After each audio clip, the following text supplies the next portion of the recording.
Welcome to Riding in the Weeds. You are here with Ginny and Tash, and we are talking about in life we start riding in the weeds, and there are so many tools, so many ways that we can get back out of them. And it's not a matter of being judgmental about the fact that we get into the weeds, it's about what we do when we're in the weeds so we can come back out of them. And through our experiences working with horses, working with bikes, working with people, running our own businesses, Ginny and I have a whole lot of ideas and a whole lot of ways that we believe we can help you as we help ourselves get through the weeds and come back out of them. So thank you for joining us today. We're talking today about doing the hard thing. And this is something that Ginny has been super excited to bring to the podcast. So we're going to have this conversation with you about doing the hard thing first. So this conversation is worth listening to if you are somebody that finds yourself making goals, either writing them down or having them in your head. And it can be as simple as you want to get the dishes done, but it feels more comfortable to watch another episode of that Netflix show. It feels a little more comfortable to do anything but do the dishes or do those 5 push-ups or do whatever it is that will get you closer to that goal that you set. And instead you find yourself avoiding it. So what we want to talk about is a whole lot of ways, and actually just the simplest tool that you can put in your toolbox, which will help you find other tools that will actually get you to that point where you start doing the hard thing first and making steps towards the goals. Before we start here, I want to say that what I have really been learning in the last week or so, and it's been hitting home, is that there are percentages that get thrown around in the world, and they say things like 3% of people write down their goals. And then it's always like 3% or 97%. And 97% of people don't end up following through on their New Year's resolutions. And I've started to realize that there's a lot of correlation.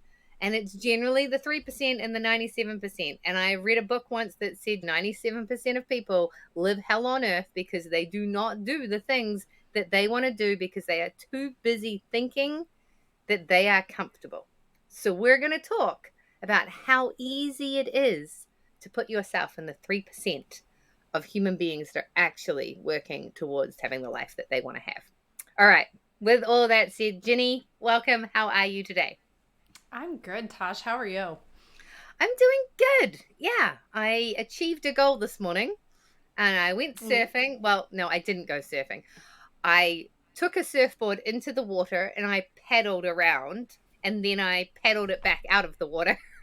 Perfect. So That's step on our one. list of tools we're going to talk about down a little further, right? Absolutely. Yeah. Exactly. It comes in perfectly with what we're Yes. talking about today. Yes.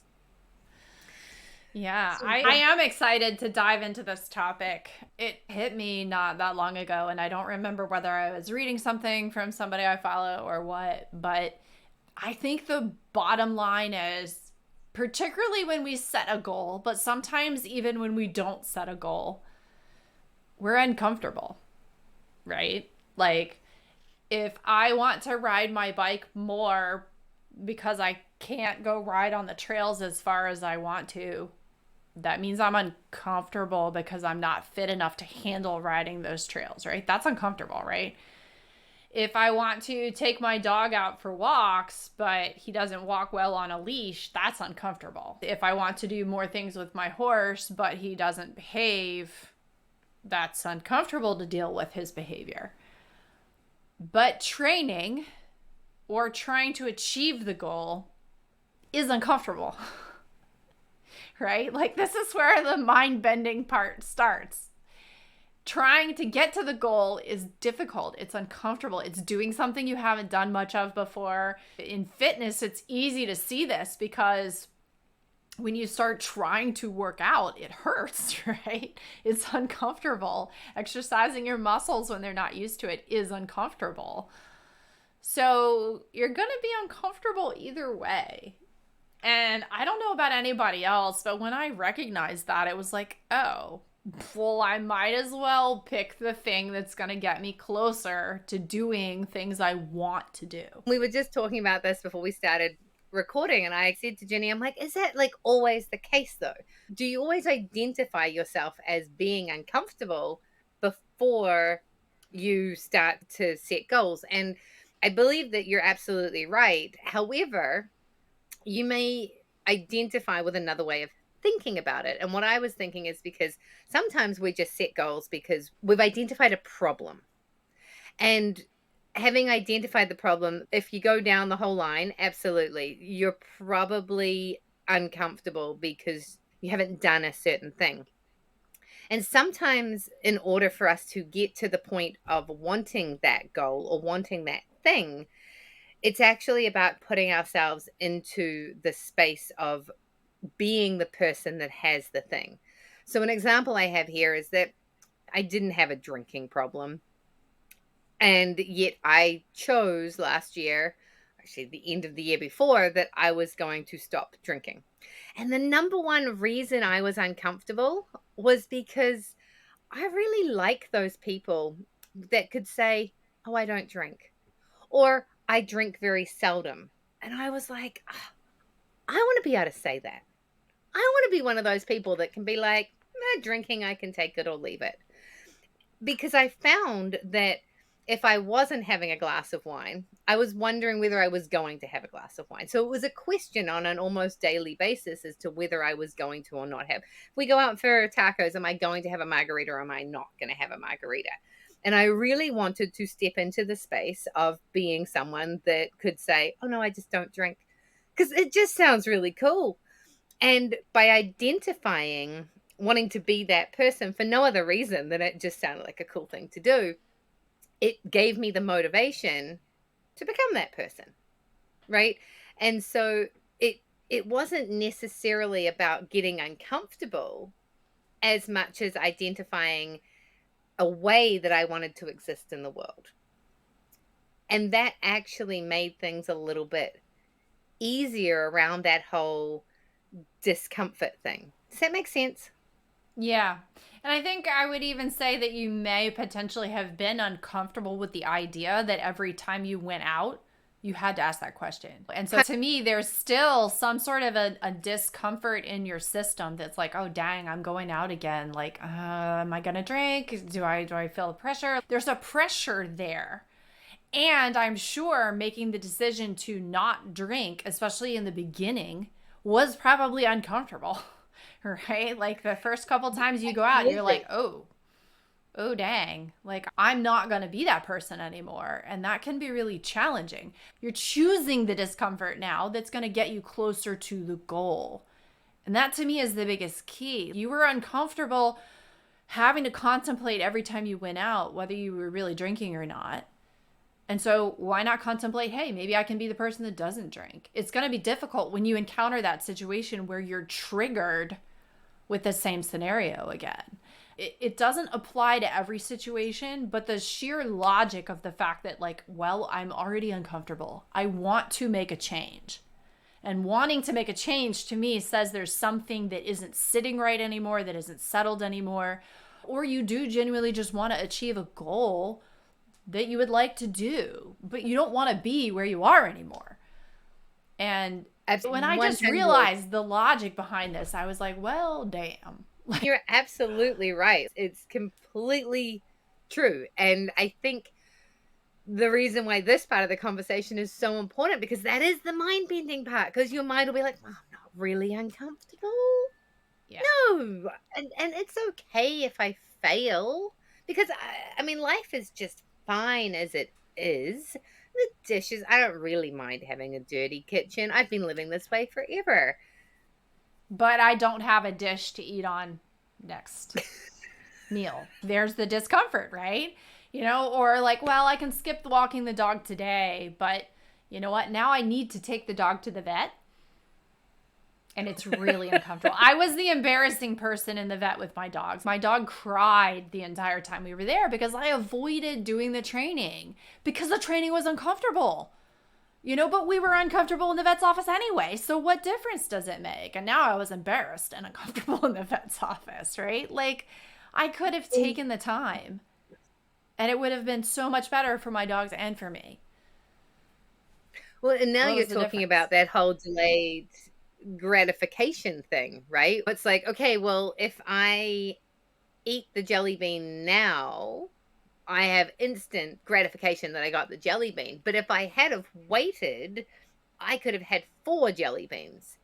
So now I'm uncomfortable because I kind of want more jelly beans and I only got 1 and I want 3 more, but because I didn't wait, I don't get 3 more. I read something once and it was all about having a relationship with your future self.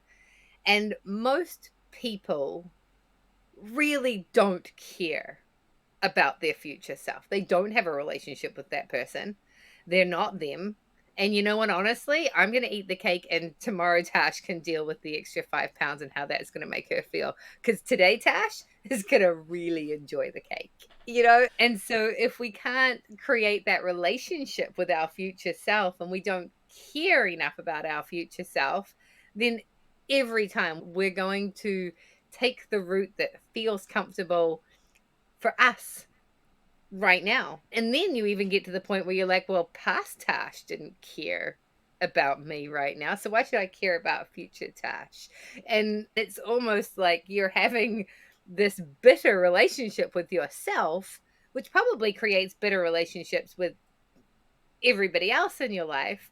It's just this interesting, again, I love your word mind bending. And if we can just come back to the, okay, what is the thing that could move me from this little bit of discomfort through to the comfort on the other side? How can I build that muscle that will create the motivation that will allow me to continue to take those little steps?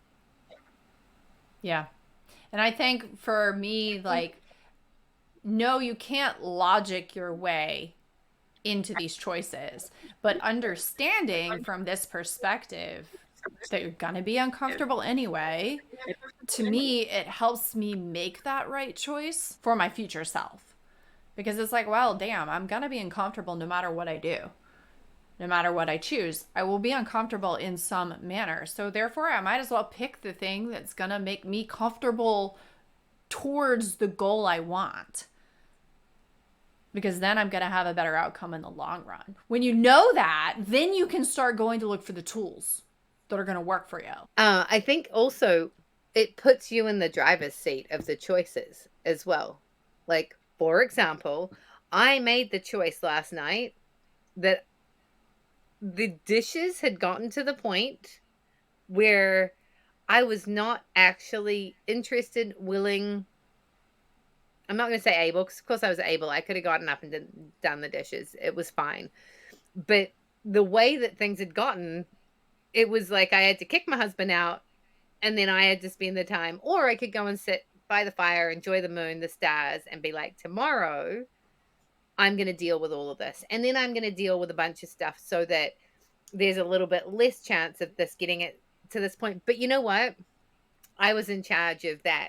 I am going to choose to take the discomfort tomorrow over this discomfort. And there isn't actually, without me completely doing everything, just doing a little bit right now is actually going to make it worse and not better. And yet you're in charge. But then I did a little bit of something else instead. And so really identifying when and where we can make the choices puts us in charge of the hard decisions. Does that make sense? Yeah. And I think that speaks to the fact that remaining present with those choices is really what's the key. Like, you have to be present with the fact that, okay, I am at point A. I want to be at point B. What am I going to choose to do that's going to get me to point B?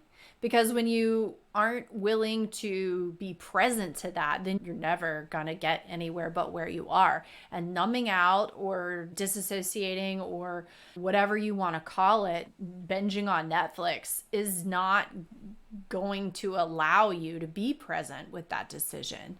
And the decisions are uncomfortable. I think that's the whole point of this conversation. The whole damn thing is uncomfortable. Like when you're facing this kind of stuff, it is hard. And I think as a learner, someone who is seeking to do things differently, that's where it's important to go find the tools that are going to work for you. And if you encounter someone, like you said, learning fitness from someone who's thin may not work for you. Those tools may not work for you. That doesn't mean you're broken. That doesn't mean there's anything wrong with you. It just means you need to go find different tools. In our world with the internet, you have an insane amount of choices for finding the information. Like, insane the amount of things you can find, and a lot of it for free. Like, a huge amount of it for free between libraries and YouTube and Google and like ChatGPT in our world. You can find so much information, but it's up to you to go sort through it and say, okay, this is useful to me, this is not useful to me. Because what works for me might not work for Tosh. And what works for Tosh might not work for me. There's value in going and exploring options. That's one of the things that I think I've benefited from a lot of different people, particularly in business, is like, well, how do you do this? How do you do this? Because sometimes I don't even know what's possible. So I need to go explore those things. Like Marie Kondo has an amazing amount of resources. They probably don't work for everybody because not everybody loves cleaning the way Marie Kondo does. That's fine. That doesn't mean you're broken. It doesn't mean there's anything wrong with you. And there's no shame in not being able to Marie Kondo your house. God knows you don't want to see what's outside of this little picture frame right now. You know, there's no shame in that. But you have to make the choice that you're going to go find different tools at that point and just keep looking until you find the answer that clicks.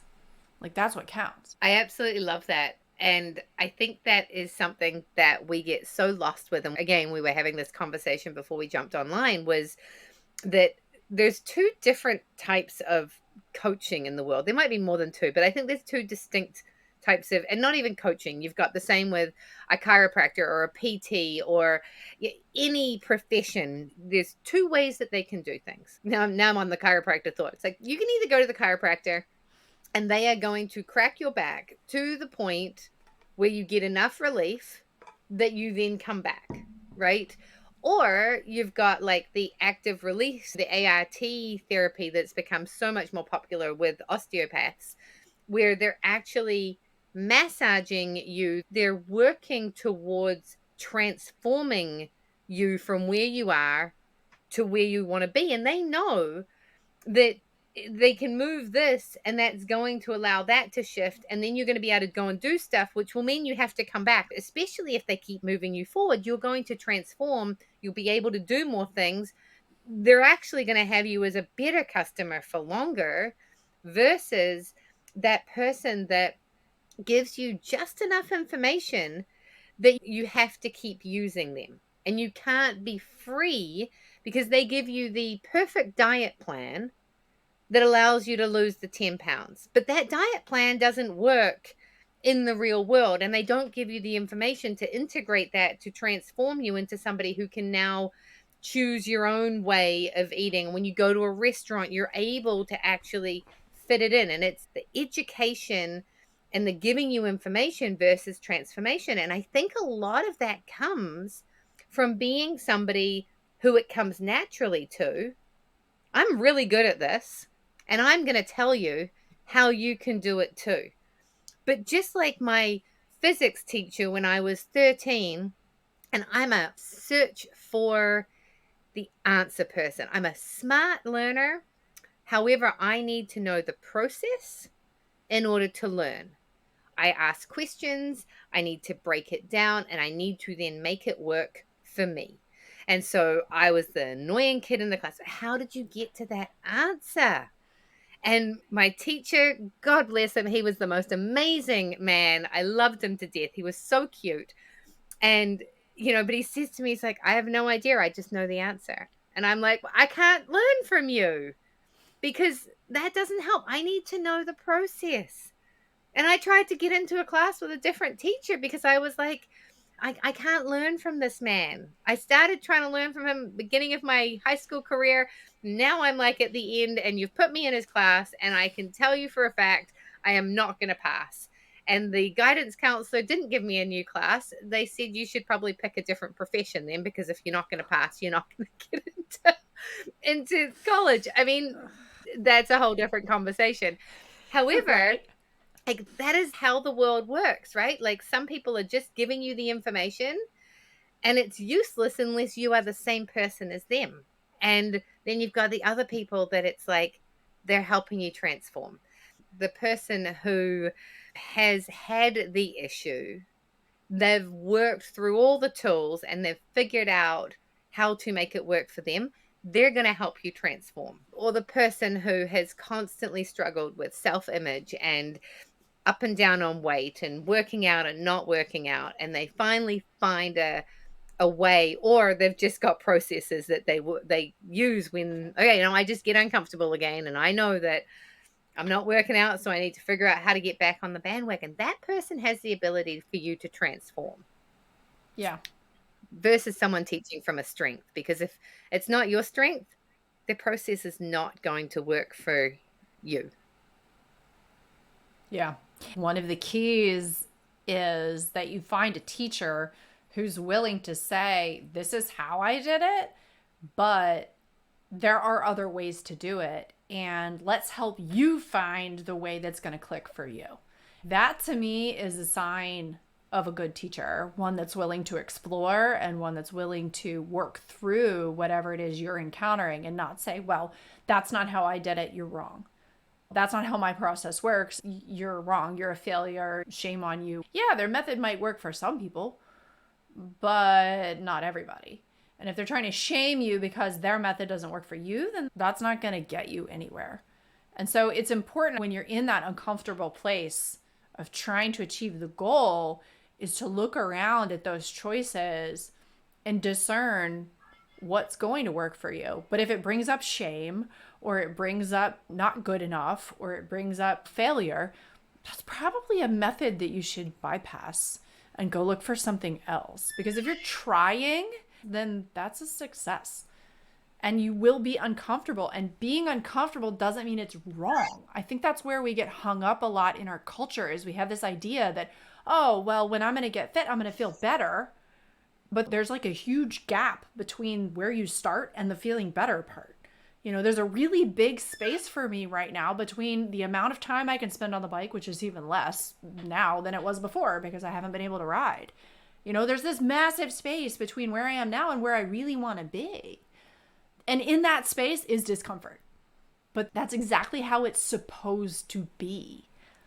And if as long as we know that, then we're not going to make the discomfort wrong, which would make us stop doing what we're trying to do to get to our goal. And our brains love to tell us that the discomfort is wrong. That plays right into our cultural norms, right into our brain patterns. But that is normal. That's how it is. That's the only way we're ever going to get anywhere. And so that's the part of the logic. Like I said, that it's mind-bending to me, but that's the part of the logic that was kind of key for me being able to make some shifts and being able to make those choices that are hard. Because I'm like, well, I'm going to be uncomfortable anyway. I might as well make the choice that's going to put me closer to the goal I want to achieve. So I'm sitting here listening to you and I'm thinking that this is exactly why you and I have a podcast that's called Riding in the Weeds. Because both of us work in situations with people where we actually do work with them where they're at. So when you're talking to somebody and you're communicating with their animal, you are connecting with first the person, you're connecting with the problem that they have, and then you're going to go in and you're going to have a chat to the animal and you're going to identify what they think about the problem the human's having. And you're going to come back and you're going to give the human a perspective from two sides, both like, okay, from my experience, this is something that can help you. And this is where your animal is at. And this is the experience they're having. And we could go into that. And that's our follow-up to Tiaki issue. You've got the human perspective and you've got the animal perspective, and you can bring them together. Every single person you talk to has a different problem. Every animal you talk to is a complete unique being. We are all unique beings. But the thing is your process is actually the same with everyone to get them the transformation, but you're able to match the process to the situation. And when I'm teaching mountain biking, and with the whole idea of teaching people the transformation in having more confidence to move into what it is they want to do in their lives, again, it's the same tools. Everybody comes to me with their bike thinking they want to learn a thing. I want to be better at doing XYZ. And really, it's the same thing that I teach. It's the same process that I go through with everybody, but I match it to their level. I match it to their starting point. I match it to their learning styles. I match it to the injury they've just had, the trauma they might have experienced, whatever it is. And I make it work with them so that they can make it work for them. And I am teaching them the tools that they need for them to make the skills I'm teaching them fit into every situation they encounter on their bikes. And I believe that that's the same way as you go about. You're teaching them a process. These are certain skills that work for everybody. And this is how you can integrate it in. So you don't need to keep coming back to me every time your dog barks at something in the night. We're going to solve that. And then we're going to have another issue, which is, why does the dog need to bark every time I get on my bicycle? Like, your barking does not run my bike. And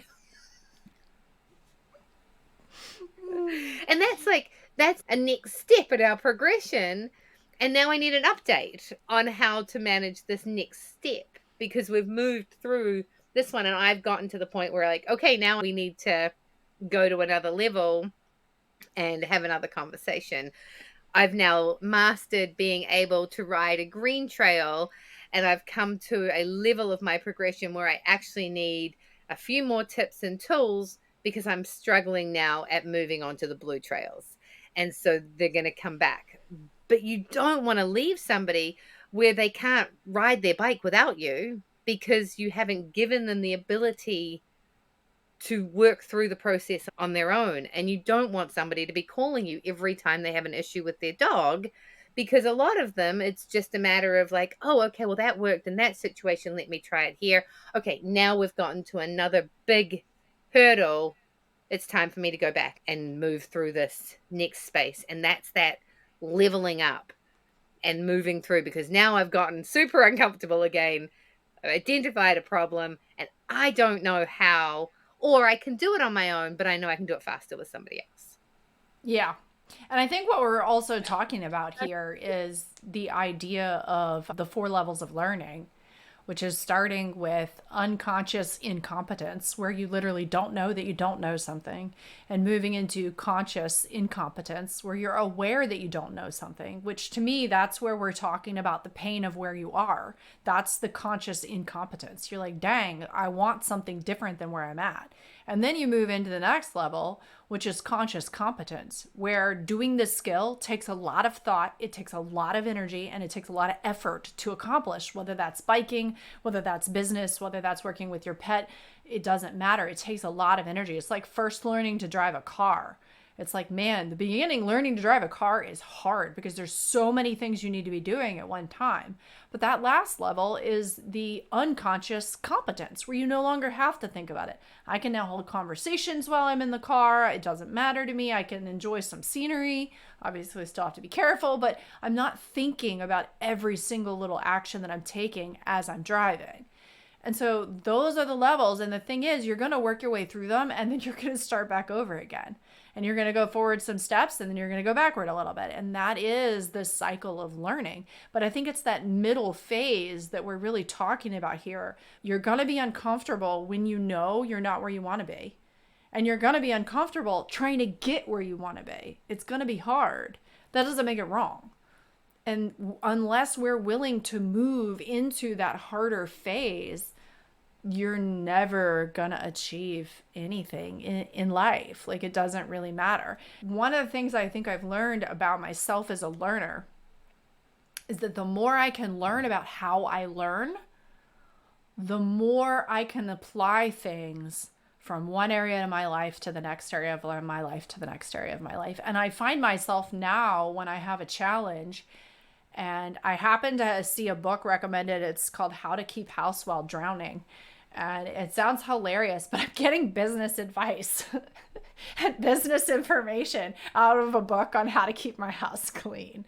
The more I learn about myself as a learner, the more I can bridge the gaps between ideas and topics, which again, that's part of why we do this podcast together, is because our conversations, it was like, oh, dang, well, that's how it is in biking. Oh, well, that's how it is with your pets. And oh, well, that applies to business. And like, that's why we ended up having these talks, because it's like so many of the things started to be able to connect the dots across the board of things that seem unrelated. Like, what does running a business have to do with keeping your house clean? A lot, apparently. The other day I was listening to something and it said that Strava have found that day 19 is quitter's day. Most people start something 19 days in, they quit. And I bet you the statistics are like 97% of people, right?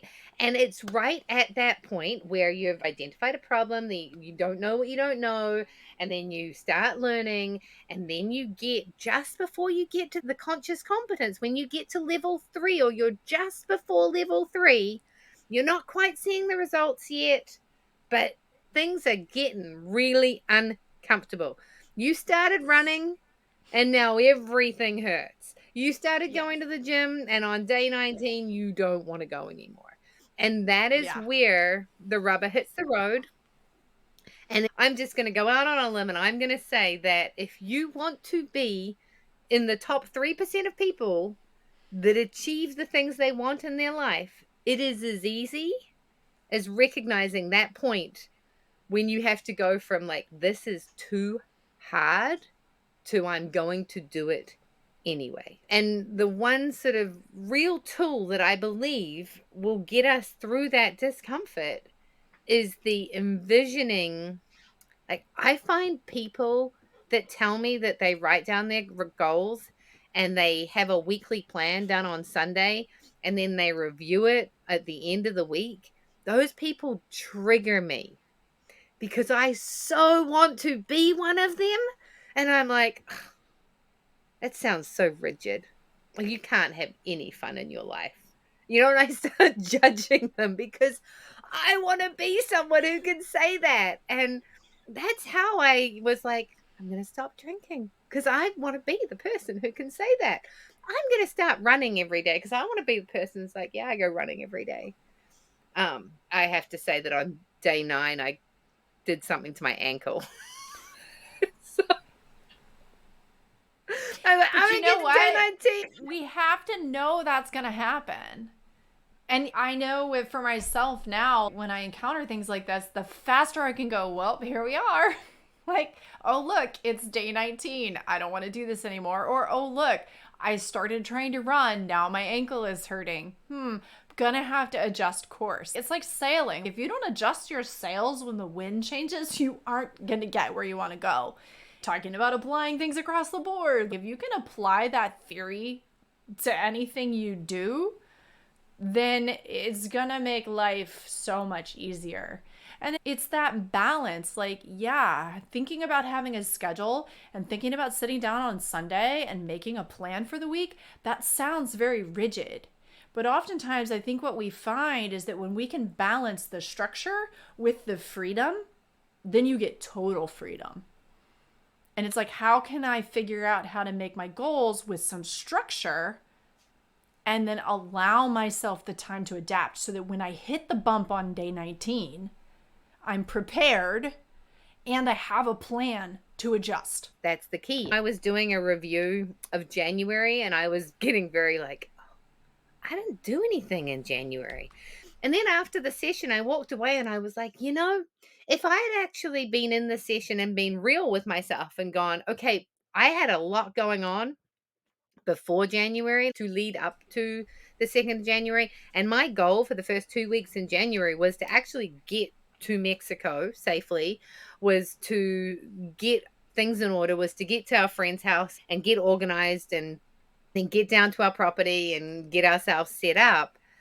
I achieved all of those goals and I really needed that downtime. So if I'd actually set my goals for January to be those realistic things, I could have sat in that review session and said, yep, I actually totally nailed it. I've really realized by using tools such as body doubling, which is, Focus Mate, I go on and I work with people, or I go to co-working sessions and I go in and I'm like, I'm going to do this, this, this, this, and this. I got 49 emails. I'm going to get rid of all of them. And we get back 50 minutes later and the person's like, how'd you do? I'm like, I did 48. one. Yeah, right. I did one email. And every time you do that, you're like, it's not possible for me to do 49 emails in an hour. So next time I go in, I'm going to be like, I'm going to get 2 emails that are really important out of this inbox. So I'm going to get 2 of these 49 emails out of this inbox. And at the end of it, because I set a realistic goal, I'm going to come back and be like, you know what? I actually got 4. And then you start to enjoy the process. Yeah. I think we should probably dive into this more in the next episode. But one of the issues that we run into is that I think we habitually set goals that are unrealistic. Our brains are like, oh, yeah, I can clear out 49 emails in 50 minutes, no problem. But if we really stop to think about it, we would know that that's not reasonable. And knowing that, I'm almost to a point now, again, understanding my own learning process, where I set goals that sound too small. Like, if I'm being honest with myself and I'm being really real about my goals, I will set goals. If I read you the list of things I want to do, you'd be like, really, Jen? 1? Come on. Ride the bike for 2 minutes? Really? Well, yeah, because then I can actually accomplish it. I feel better about myself and I might ride for 5 minutes instead. But if I set the goal for 5 minutes and then I start feeling that resistance around it, it's not going to happen. Then I won't get on the bike at all. What's better, 2 minutes or 5 minutes that I didn't do? Well, and that's So, me with the running. I'm like, I don't actually know if I can physically run. I stopped running 15 years ago because I had a knee problem. And I don't even have running shoes. Like the shoes I've been using are these barefoot training shoes that I might have had for 15 years.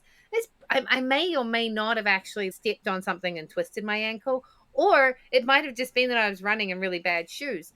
But the fact that I ran for 9 days and I stretched every day before, I felt so good that when I get new shoes and my ankle feels better, I'm like so excited to try again. And I'm also totally okay with getting 5 days in and my ankle hurting again and being like, right, now I know running now maybe I'll walk instead. not working for me. We need to come up with a different plan. Yeah. Yeah. And Adjust the sails. adjust the sails. And I love that you brought that up. So we are going to wrap this up because we've got a plan that next week we're actually going to talk about things like body doubling. We're going to talk about adjusting the sails. We're going to talk about how we actually really put this into place. So the point of our conversation today was that you are uncomfortable if you're making goals. And if you're not uncomfortable, make goals so you become uncomfortable. And then do the hard thing first. But just pick one hard thing to do that's little and measurable. We had a coach and she used to talk about the 3-foot toss. And you only wanted to have like 3 3-foot tosses. And then once you did those, you've now made a 9-foot toss and you're 9 feet further along. And in doing that, you're able to start identifying what's working, what's not working, where's your process, and we get transformation. And when we can remember that you are one small action step away from stepping into the 3% of people that achieve what they want in their lives versus the 97% of people that numb out and keep themselves in discomfortable comfort, that it is that simple. And we're with you working this through. because that's what riding in the weeds is all about. It's knowing that life is gonna life. And we've got to figure out how to ride into the weeds and then ride back out of them. And every single time, making it a little bit less time that we spend lost in the weeds. And I have a great analogy about an ant that I'm sure I've told before on this podcast. Not going to go there again. Do you have any final thoughts, Jenny? No, I love it. I think this is a perfect place to stop. So, yeah, excited about the next episode. Awesome. Well, I am Natasha Lucky. I am a transformational bike coach and confidence coach. I help people achieve the things that they want to get to in your life. You know, when you have an intuitive hit that you want to do something, but you've got a laundry list of things that are telling you why you cannot. I help you figure out the small action steps that you can take to build those muscles and get you to living the life of your dream and being the person that you want to be on the other side. And you can find me, Natasha Lucky, on Facebook. You can find me at Betty Gohard on Instagram. And feel free to send me a message. I have some amazing free strategy calls that you can sign up with me at any time, half an hour. We can go through just looking at any action steps that you might want to take. So just hit me up, DM, meetwithtash.com is my Calendly link. And how about you, Jenny? Yeah, I'm Jenny Brandon. I'm an animal communicator and energy healer for animals and their people too. And I'm going to help you if you have challenges with your dogs or your pets and with behavior or emotional things, and we can work through it together to help both of you get back to harmony and improve the relationship. So you can find me at soulpetconnections.com or on Instagram, Facebook, and YouTube under the same handle. Thank you so much for joining us on the podcast today. We'd love to hear from you. You can find the podcast on ridingintheweeds.com and on all major podcast platforms. We're also on Instagram, so check us out there as well, and YouTube. Leave us a comment, suggestions if you have any, and likes and shares are always appreciated. So thank you so much for joining us today, and we look forward to seeing you next time. Thanks, everyone. Have a great day.